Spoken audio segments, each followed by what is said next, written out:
Hey, Kev, let's follow this trail over here. This looks like there might be something waiting down there. All right. Hey, wait a minute. Do you hear that? Yeah, I thought it was just me. What the heck is that? I don't know what that is. Whoa, do you smell that too? That's unbelievable. Hey, look. What the? Hey, look, those branches are moving over there. What the heck is that? Holy cow, is that what I think it is? Look at that thing. Oh my God. It's a freaking Sasquatch.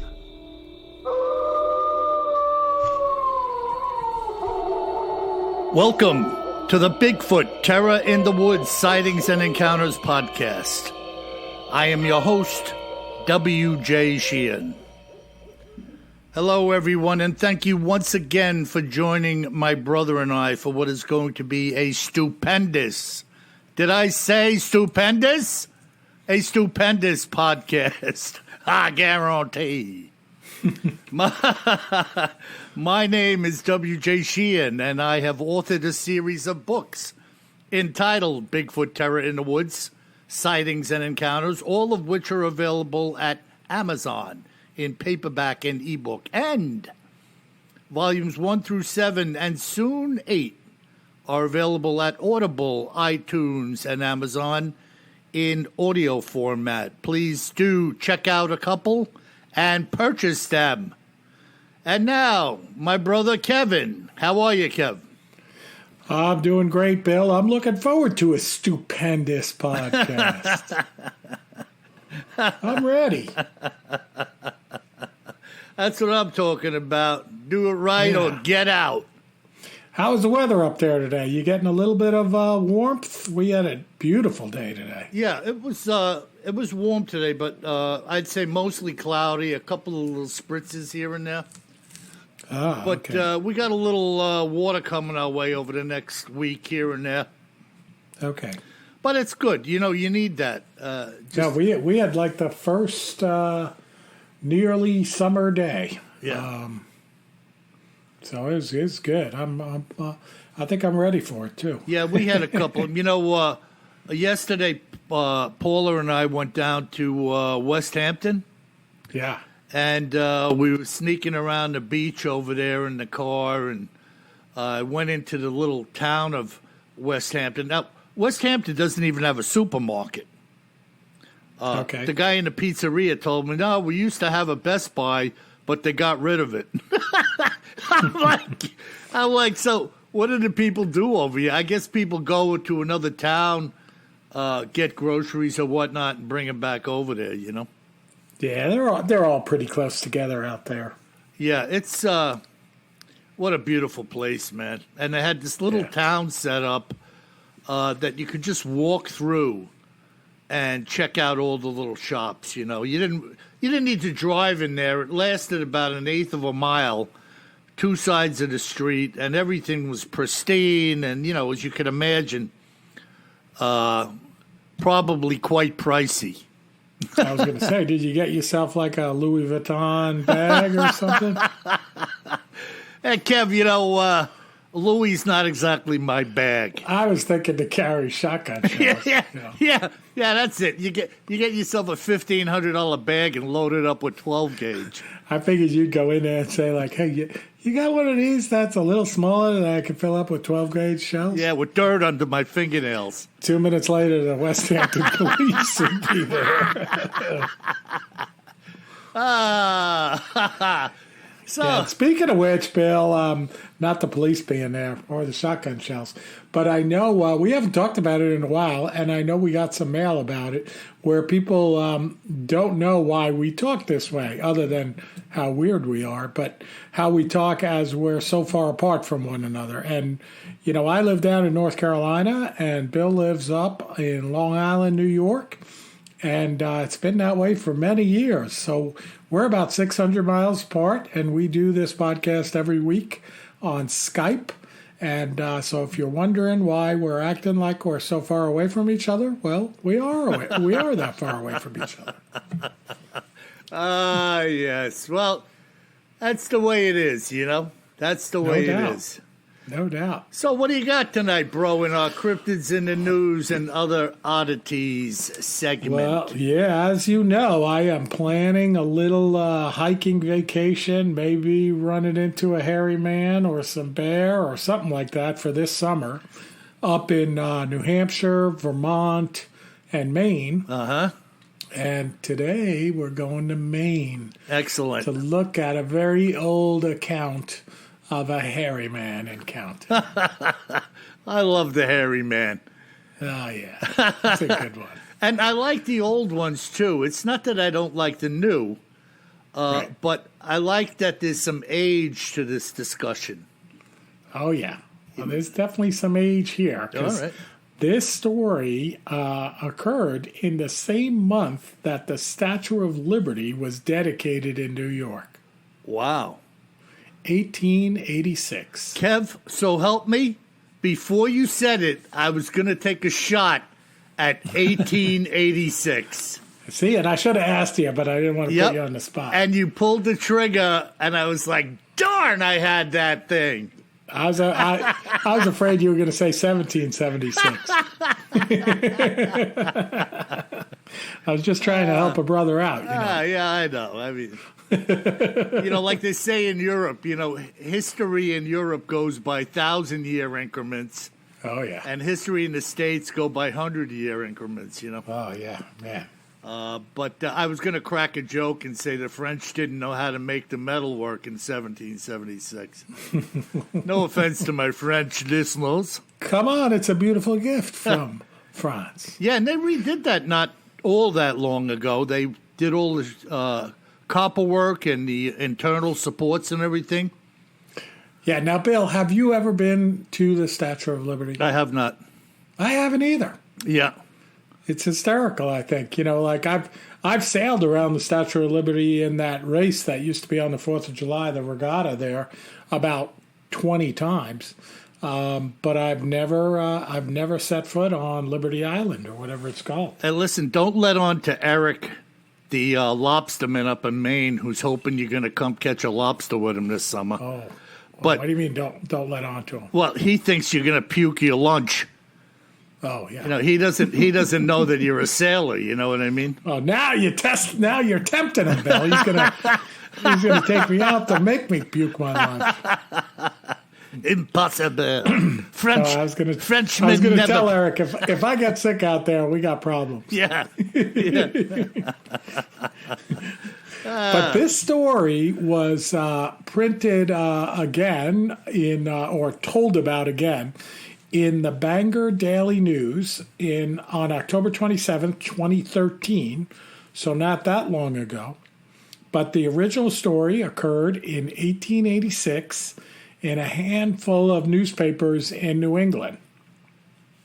Okay. So, they talk about it as what today, of course, this is in 1886, today we'd call it a Bigfoot or a Sasquatch, but back then they called it a 10-foot tall wild man. Wow. Yeah, so we hear about these wild men, right? Okay. Now let me ask you through something. time. It was in some New England papers. Yeah, it was in the Waterville Sentinel, which was a weekly paper, but it no longer exists. Okay. But then a paper called the Waterville Morning Sentinel was established about 20 years later in 1904. Okay. And I think that still exists. Yeah, I was just wondering if it was that Maine at the time didn't have a newspaper. Oh, no, they had a few newspapers. Oh, okay. All right. Yeah. So let her rip. Yeah, so in this story, they describe it as a 10-foot tall wild man with 7-foot long arms and hair growing all over his face and body. Pretty impressive, right? Monster. Sounds a little familiar. Yeah.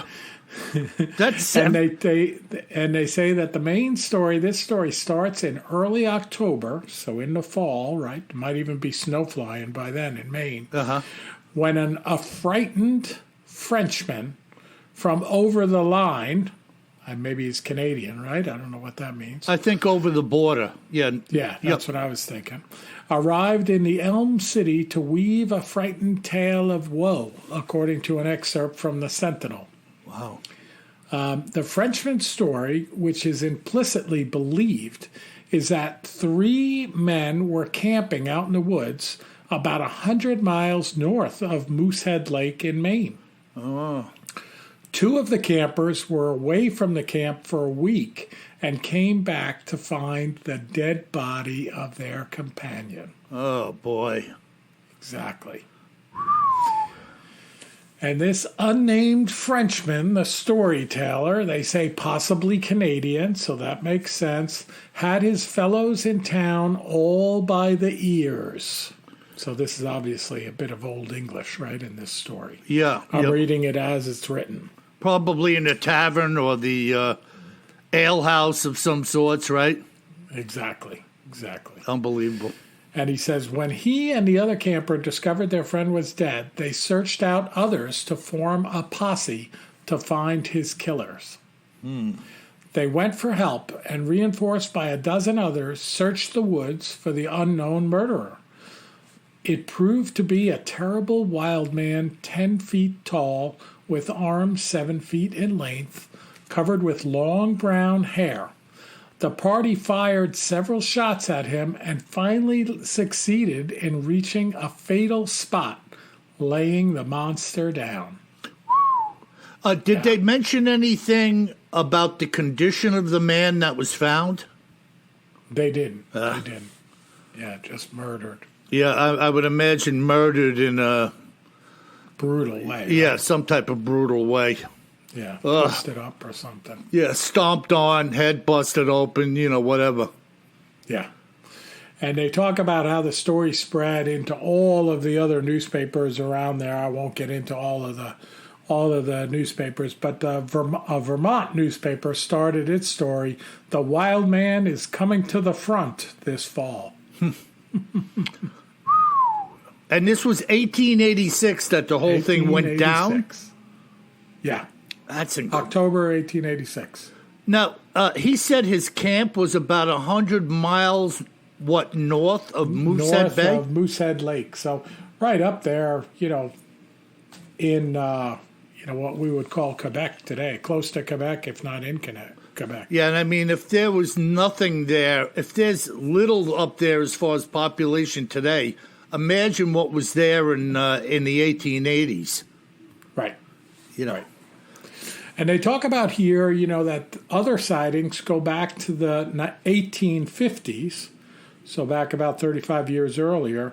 And then there's local legends from the Native Americans there of a devil that the Native Americans called Pamoola. And I think Eric told us that name too, right, in his mail.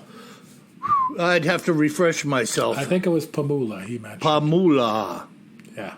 Crazy, man. Yeah. We talk about the Bigfoot here, the larger ones, like the 9-footers or so. Even some of the 8-footers, people have said 6 foot in arm length. Yep. But now we go up to what's purported to be a 10-footer.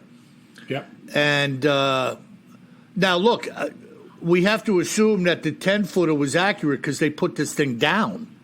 Oh, yeah. Yeah, like there was a body. They don't have pictures of it or sketches, but they also said in the article that in that day it was very rare to have photographs in or even sketches in the newspaper up there. Yeah, no doubt. I mean, I would venture to say... Not hard to imagine, right? Right, or even having a camera usable by somebody. Oh, no, especially out in the wilderness. Yeah, it would have been a big to-do, how to preserve the body, all that crap. Exactly. But, wow, that's incredible. Any other encounters in the 1850s that you touched on? That's the only one that was written about. And then there's a lot of other encounters through time, including some modern-day ones. Huh. You want to hear about a modern-day one? Certainly. All right. So this one was back in 2017, so not that long ago. Yeah. And this says, it's a quote from a gentleman named Dennis Frazier. who lives in a place called Durham, Maine. Okay. He says, people don't say anything. They don't want people to think they're a screwball, but I don't care. Like I said, I'm going to be 80 in another week. If they don't want to believe me, I don't care. I know what I saw, and it was standing right in front of me. There you go. We've heard that before, Yeah, right? yeah. Yeah. I like the feisty bugger. He is a feisty bugger.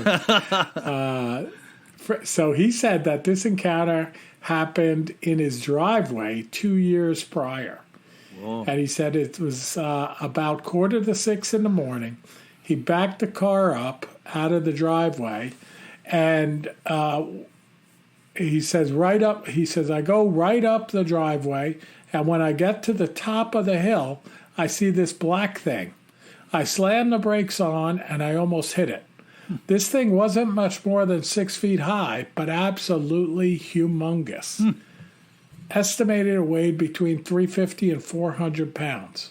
Wow. He said it was completely coal black. It had long black hair. The face was white. And he said it all happened in 3 or 4 seconds. I couldn't see any protrusion of the face, just huge oblong eyes, like it was either surprised or scared to death. I don't know which. Wow. And then it turned and it walked right into the woods. Man, that's about the size of, like, these days, your typical offensive or defensive lineman. Exactly. Remember your buddy Kev, Big John? Oh, yeah.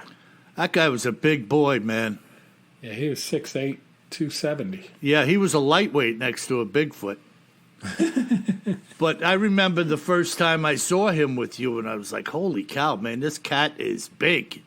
Yeah, he made me look like a toddler. Yeah, yeah. I mean, he make most people look like a toddler. Yeah. And Kevin's friend John played for the New York Giants. And the Jets. And the Jets, that's right. Jumbo Elliott. Yeah, he was a big bugger, man. What did he weigh in at once he got into the pros? Did he pick up the pace? Oh, yeah, I think, well, but he was always a slim guy. You know, he was one of these guys that was as big as like a Toyota Corolla, but had like a 36-inch waist. You know, he wasn't a big fat guy. So, yeah. But he was probably around 300 pounds and 6'8". Yeah, that's a big bugger. Offensive tackle, yeah. Now, if you picture somebody of that nature, even larger, tack on another Hyundai, and with like 28-inch biceps and muscles from head to toe. I mean, that's a formidable opponent, especially in animal format, non-human. Heck yeah. Oh, my God. I mean, something like that will just tear you down. 100%. Yeah. I'd be heading the other way at high speed. I told you before, man, I have an account of one of these things running through the back wall of a barn. I mean, just think about that. Stud wall, plank sheeting on the outside of the barn, blowing through it. I'm thinking of the outline. Like, was it the outline of the classic Patty film, kind of glancing over its right shoulder? The old cartoons, right, where the figure would go through and you'd see the shape. Yeah, you saw the cutout of the Patty image, right, that I carved out and put on the back of my garden post. Yeah. If your neighbors come over. Well, you just had one of your neighbors over, right? Did they comment on it? They know better. Honey, don't say anything to Kevin about the fence pinnules. What do you mean? I call them gargoyles. Yeah, gargoyles. They're protecting the garden. Yeah, unbelievable. It's good stuff, though. It's all done in good fun, you know. Good. So what kind of account you have today, Bill? Well, I'll tell you something. Let me just pause for a second here. I was going to do one thing, and I still may do it, but I'm thumbing through my stuff here, and there's one other... Nah, I'm not going to do that. Let me... you're teasing us. All right. Yeah, let me stay with what I got. This account was told to me by a guy named John Sharp. Speaking of the Frenchman from over the line in Canada, John was a former resident of Canada who now resides in Wisconsin. And this is what John had to say about a sighting that he had going back to 1965. So this is pre-Patterson-Gimlin. First of all, Bill, let me say that I was quite happy when I saw your inquiry regarding those who have either seen a Bigfoot or believe they have located evidence of their existence.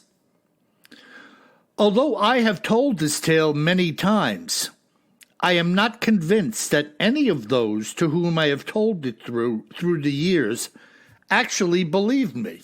So here we have a guy that's just open-faced saying, frankly, I don't think anybody's believed me, but here I am doing it again, which is telling the tale over. In 1965, I was 15 years old and living in Canada with my family, which consisted of myself, my mother and father, and 3 sisters. My father was an avid hunter and fisherman, which is to say that nobody had to twist his arm to get him to do either. At the time of this sighting, the Atlantic salmon run was on in the Restigouche River in New Brunswick. Each and every year, you would find my dad and many other gentlemen picking their own piece of paradise on the shores of the river in order to cast a fly for these beautiful fish. On this particular day, my dad and I had arrived at a location to which we had come on many occasions. We could drive up fairly close to the river's banks here, with the forest being pretty much open, allowing us easy access in many spots to the bank of the river. From this location, looking across the river, the distance was about 200 yards plus or minus to the other opposite bank, which consisted of about 20 feet of clear bank. So he's describing like basically a clear edge or a beach of sorts. And then he says beyond this bank was a fairly dense line of pines which bordered a hillside that rose up behind them. On this particular morning, we had been fishing for about an hour or so when we heard what sounded like a woman screaming from the opposite shore, with the difference being that the voice sounded too deep to be a woman. It sounded like the proverbial witch's shriek in a somewhat deeper tone, if that makes any sense. As soon as we heard it, our eyes focused on the opposite bank and beyond, looking for the source of the noise that we had heard. Mind you, neither my dad nor I ever heard anything like this before, and we were baffled by what had made the shriek. No sooner than did we start our scan of the bank, then did a bull moose come bolting out of the trees and started to run down the opposite bank, heading away from us. Now, for those of you who are unfamiliar with a moose, it would generally take a whole lot to make a big male run. And apparently, whatever had made this scream had what it took to do so. After the passing of about 10 minutes or so, and having seen nor heard anything else, we were back to fishing on the bank and kicking around the thought of what we had heard. As I recall, perhaps an hour had passed when my dad hooked into a real monster. He was fighting this fish for the better part of 20 minutes, chasing it down the bank, negotiating around the trees and bushes as he did so, when finally he landed the fish safely on the shore. It was truly a monster, and we hung it from the scale, weighing it in at 36 pounds. It was the biggest we had ever caught. We made our way back up to where the fight had begun, where I told my dad I would take his picture. My dad faced me and posed. He held his fly rod in his left hand with the rod upright and the butt end on the ground, and in his right hand he held the salmon by the gills.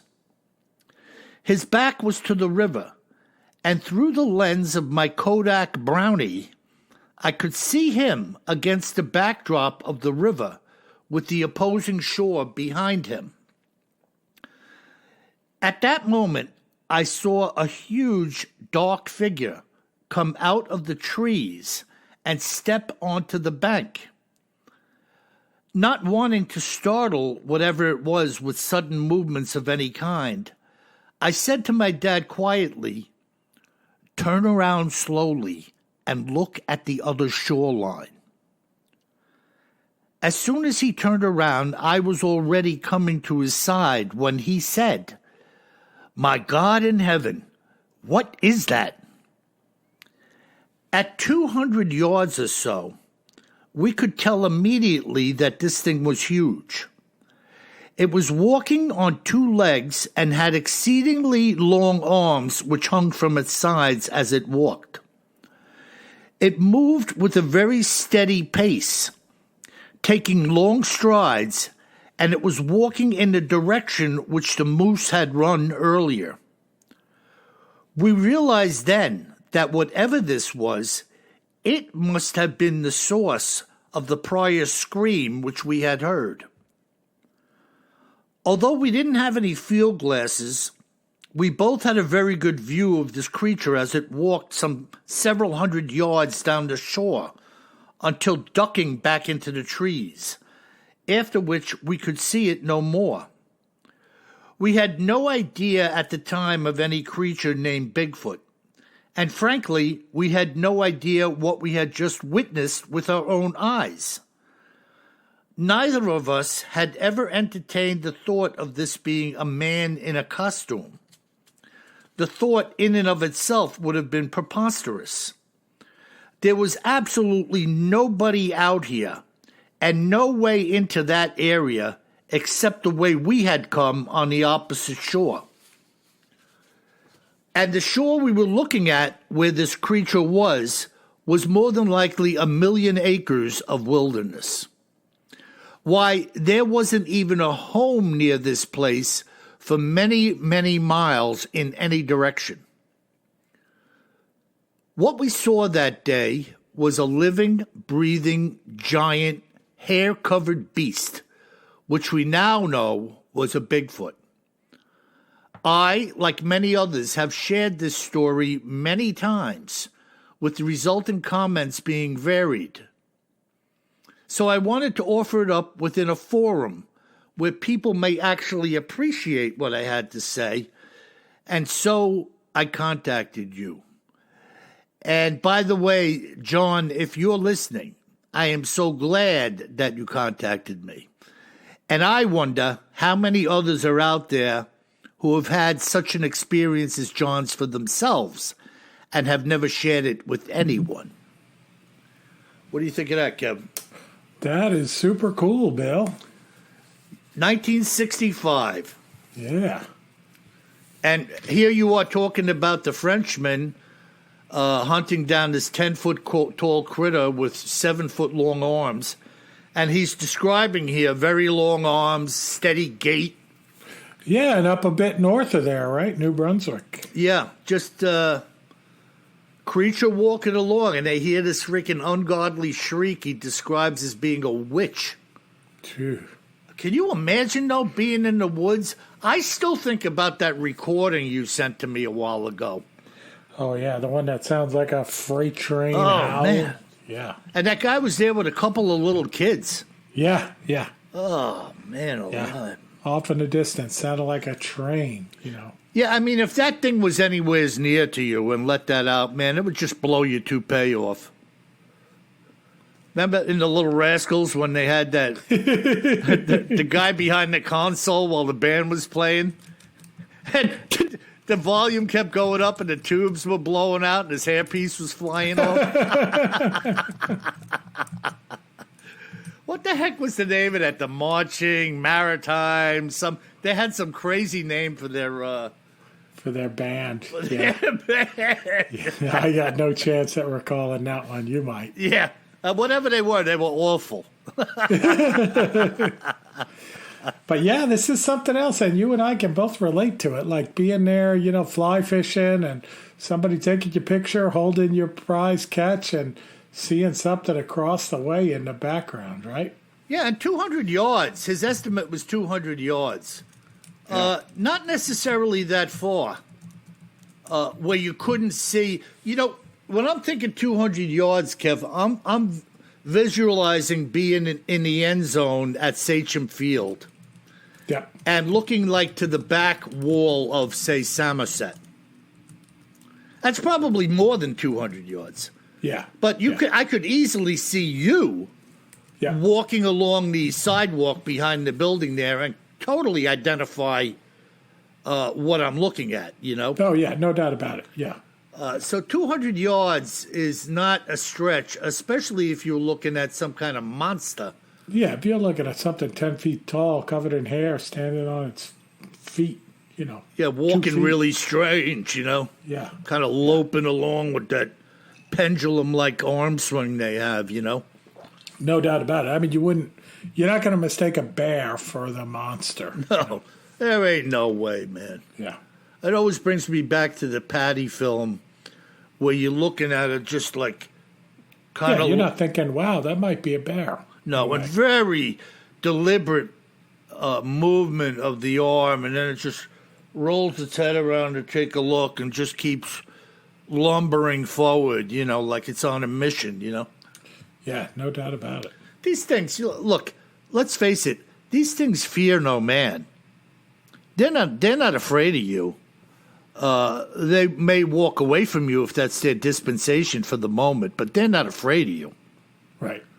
I mean, I could see one getting cracked with some 12-gauge ammo and boogieing, maybe because of the sting or something. But as far as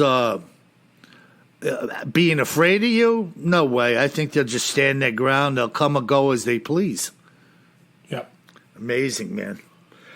And very cool.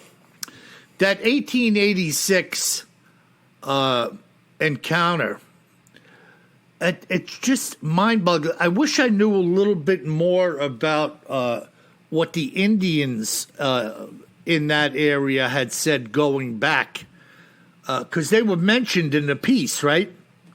Yeah, the Native Americans reference it as Pamoola. So I'll do some more looking around because I want to be very well versed in the hairy man in that part of the country as I head back up there this summer. And they also have a great museum apparently to Bigfoot and other cryptids in I think it's in Portland, Maine. I've never been there, but I'll definitely be there this time around.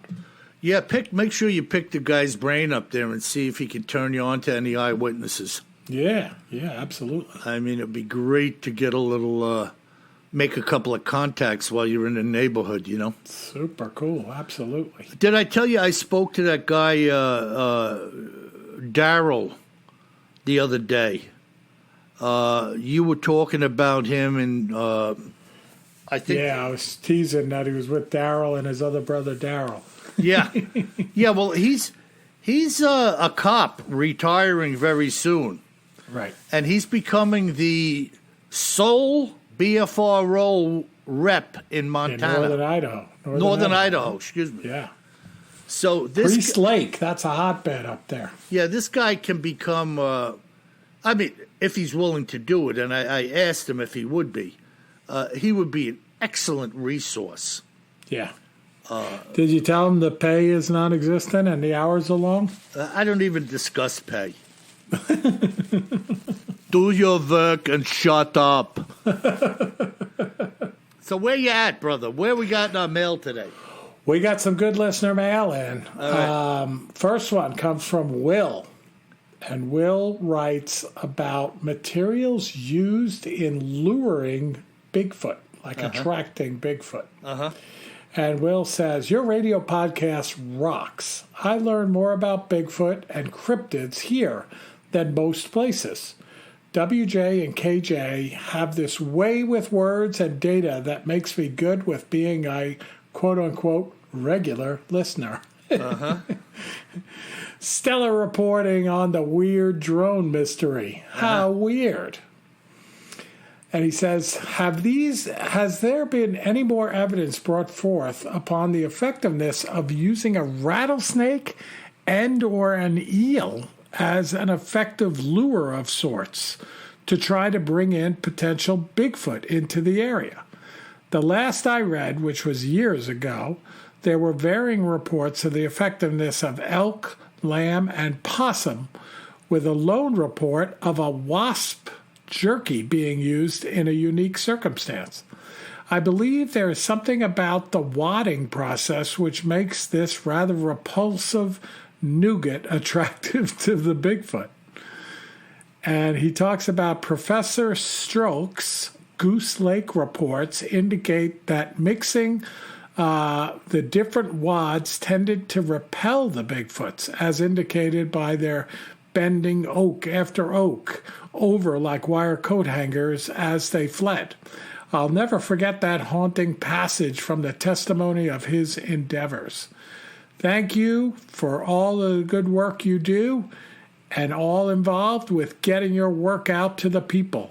I'm a believer. Will.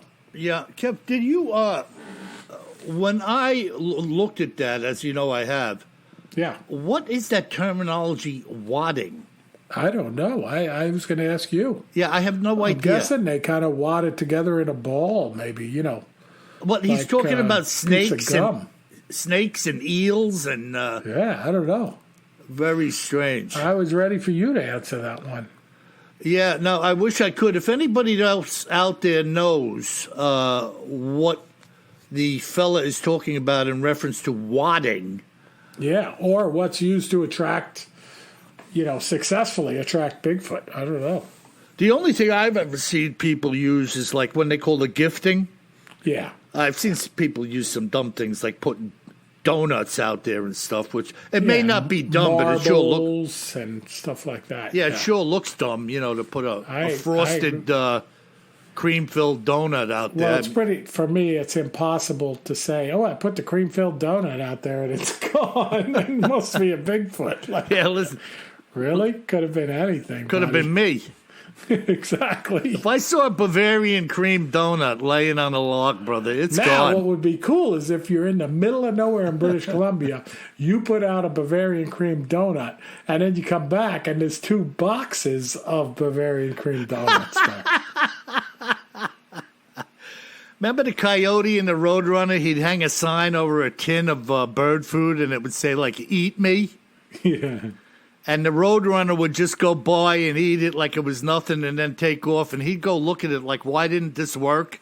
Yeah, I know. It'd fall on his head and angle or something. The dumbest stuff. Oh, my goodness. All right, Bill. Our next note comes in from Rob, who is currently living in British Columbia, but he was born in the UK.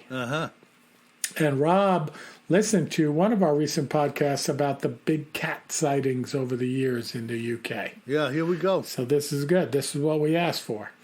So Rob writes, after listening to yesterday's show, I felt compelled to write to you about big cats in England.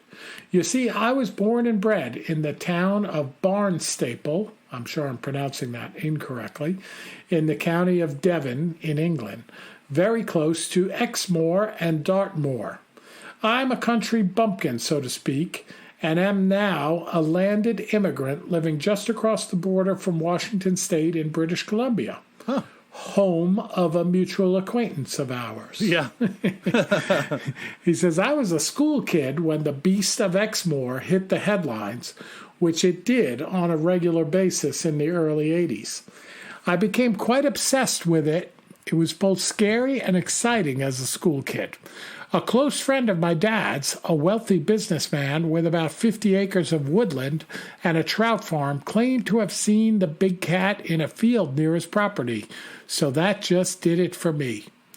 It all started when a local farmer began losing sheep and lambs on a regular basis, but the meat had been eaten and cleaned the way into taking more a large what did he say? And had been eaten in the way that a large cat or dog would do. Huh. He's also seen tracks, and locals began seeing the cats. They said it was like a large black panther. Here we go. Yeah. Bear in mind, farmers are legally allowed to shoot your dog on site if it's harassing the livestock. This farmer was losing a huge amount of money, and eventually a small team of snipers from the Royal Marine Commandos were deployed and roughed it out near the farm to kill the beast. Serious boys who would have gone to serve in the Falklands conflict around the same time also. They never did shoot the cat, but they did in fact see it several times through their night vision scopes. I always remember reading in the newspaper that one of the commandos was reported as saying that the cat always stayed very close to the farm buildings, and they were under strict orders not to shoot anywhere near the farm. He reported it as if the cat almost knew that was the case. They stated 100% it was a large cat. They never got it in overtime elsewhere in the country reports came through, such as the Surrey Puma and the Beast of Bodmin, to name a couple. There were two well-known cases where a schoolboy was attacked by a large cat and actually suffered claw marks while in a field. And I saw those pictures. The boy was like clawed across the face by like a large cat. Ugh. Definitely looked like a large cat, scratched him. Yeah. And he says, in my mind, there was nothing supernatural about these cases, and that it all came down to the 1976 Exotic Animal Act. My dad said that he knew for a fact that people have gone up to the wilds and simply released their large pet exotic cats. You need to remember that back then in the UK, you could actually purchase wild large cats, and it was well known in Harrods store in London, where I recall you could buy a lion cub. And I read that as well, Bill, and I saw a picture. I couldn't find it again after we published the podcast, of a woman like in beautiful clothes walking out of a shop on High Street in London, walking a cheetah or leopard on a leash. It's hard to believe, isn't it? Just crazy. That how the heck can you think that is in any way, shape, or form a good thing to be doing? Well, and listen to this. He said, when my dad last came to visit a couple of years ago, for some reason we got talking about the subject, and he told me an incredible story that he never told me before. He said that the local butcher in the high street in Barnstaple had the traditional all-glass storefront windows.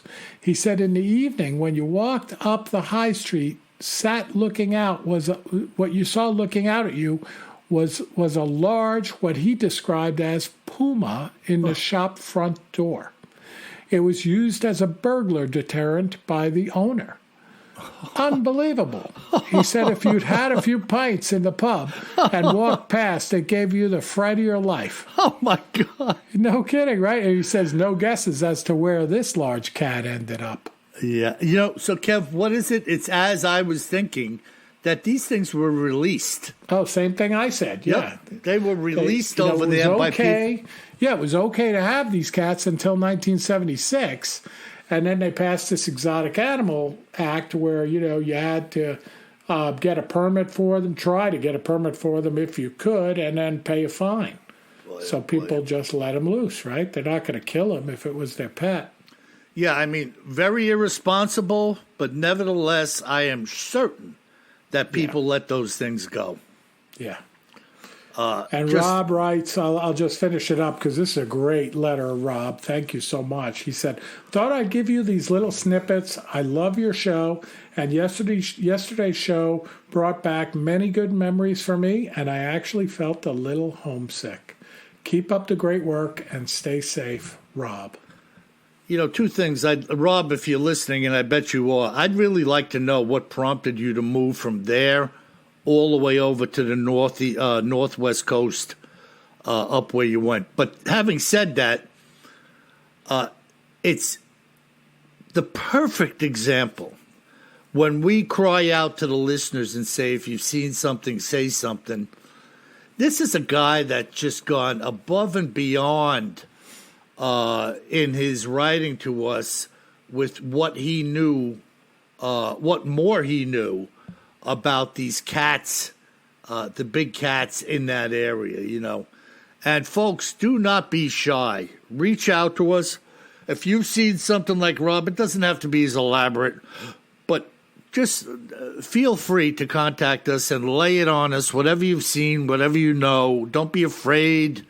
Don't think that it's not worthy of our attention. We appreciate everything that our listeners say and do.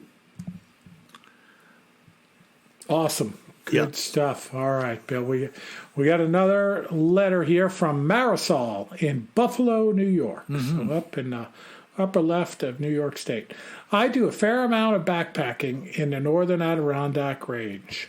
To date, I haven't shared much of anything in regards to my own personal findings, but your show has sparked a new life in me. There you go. Over the past 15 years or so, I have personally come upon about a dozen or so good tracks. One of the finds was a set of 5 that petered out going from soft to hard ground and leaves. I've heard you talking about the hospital security guard sharing his brother's photo with you from these parts, and I thought I would add my testimony to the mix. Keep up the great work. Best podcast on the planet by far. And you gents deserve a radio spot for sure. Marisol. Is there still such a thing as radio? Yeah. Oh, yeah. I'm a big radio buff. Just checking. You know, interesting that somebody's actually listening to what I'm saying, right, Kev? When I shared about the security guard popping his brother's photograph of the print in the Adirondacks. Yeah. And it's just that easy, folks. I mean, what Marisol saw was, what'd she say, a series of prints? Yeah. Freaking phenomenal. Yeah. Fantastic. You know? And, again, kind of hiding back in the shadows, maybe not willing to share with too many, maybe getting the brush off from a few people. But it's evidence, you know? She obviously felt it was compelling enough for her to identify it as a Bigfoot. What can you say about that, you know? Yeah. It's really, really, really interesting. Yeah. Marisol in the Buffalo area. How far north do the Adirondacks extend, Kev? Do you know? No idea. I wonder if they run up into Canada. Anyways, it's just... don't know. I know it's a big range and a long ways out there, you know. It's a big old range, right? Those old mountains just kind of worn down, not too tall, not too sharp, you know, just kind of worn down mountains. Yeah, very ancient range as opposed to some of those today that are still growing. Exactly. From the tectonic movement. Volcanic activity. Yeah, it's awesome, man. Yeah. All right, our last letter, Bill, comes in from Bernie in Northern Cal. He says, I heard you boys speaking about some growers having a run-in with the hairy guy up in these parts. Huh. And it happens more than you think. Even though we have legalization, there will always be a market for a more affordable and untaxed product. I personally have seen on 2 occasions a Sasquatch apparently watching me from the woods. No indication of aggression. It seemed more interested in who I was and what I was doing. Given the right circumstances, I may not be here, but such was not the case. It was definitely two different creatures, one being much larger and darkly colored, and the other one kind of rust-colored. People need to understand that we are visitors in their domain, and not the other way around. In both instances, I never heard them coming, and if I didn't have eyes in the back of my head, I wouldn't have seen them either. Great show, Bernie. Well, when were we talking about growers? I assume he's talking about marijuana. Did we touch on? Yeah, I was talking about the Hulu TV series called Sasquatch. Oh, that's right. That's right. I'm trying to. I said we were saying something about this. Yeah, I was talking about that series because somebody wrote in and said, "Have you seen it?" And I took 3 nights and watched it, which I really liked it. It was well done. And then you had mentioned when I was talking about it, I didn't give the show away because I don't want to give away the ending or anything like that. Right. But you were saying that you had also heard of Killer Mountain having run into the hairy man up there. Yeah. It's interesting, and really, it doesn't matter there or anywhere else. These people are out in the thick of it, trying to be somewhere where nobody else is. And that's typically where you're going to run into one of these buggers. Yeah, it's very, very rural up there. And in Northern California, they call that area the Emerald Triangle because it is historically an area where a lot of marijuana was grown, illegally, of course. Amazing, man. Yeah. Just freaking, the plot thickens, as they say. Yeah. And it's up there in the Patty Film area as well. No doubt. That's that whole region up there. It's Mendocino County and Humboldt and places like that. So. Yeah, it's an enormous expanse of... I've been up there, too. Not on these marijuana plantations, but up in the mountains there. And it is as rural gets. And, it extends straight up there north through Oregon, through Washington State, and into British Columbia. Amazing, man. That is absolutely amazing. It's cool stuff. All right, Bill. Well, that's it this week. Let's get some 5-star reviews going, please, folks. We need some more. Those 5-star reviews that you leave us on your favorite podcast player are virtually the only means of attracting new listeners to the podcast. So please give us a 5-star review. By getting more listeners, we can keep on schedule and continue to improve the quality of the podcast. So thank you so much. Yeah, awesome. If you should be walking along in, where was it, kid? Dartmoor? Barnstable? Perhaps it's a good idea that you too should always carry more gun than you think you're going to need. Sleep tight.